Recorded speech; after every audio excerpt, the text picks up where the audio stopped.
Did you know dairy cattle can contract a disease called avian influenza? This disease is largely impacting our country in multiple departments of animal agriculture.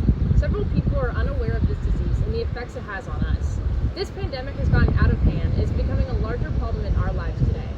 Today, I will talk about what the disease actually is, the biosecurity measures around it, and the human impact on the disease.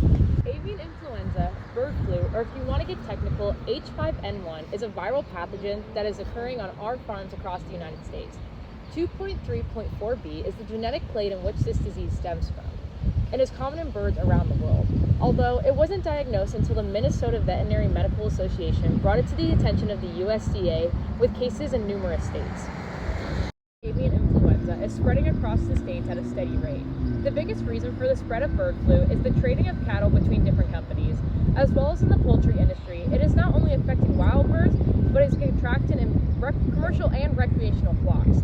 Some states that have cattle herds that have contracted bird flu are Texas, Kansas, New Mexico, Ohio, and Michigan.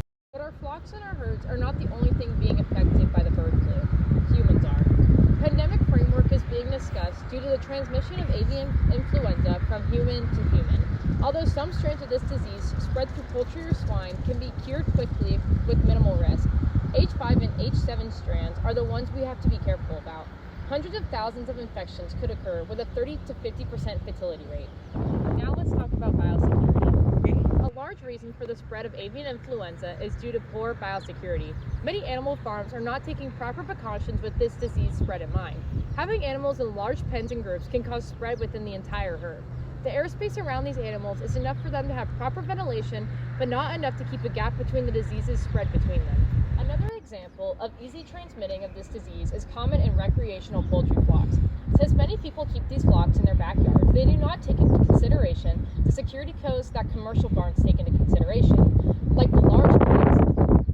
These flocks are overcrowded with no installation of proper ventilation. Although poultry barns have made vast improvements to their security measures, cattle farms are slow to follow.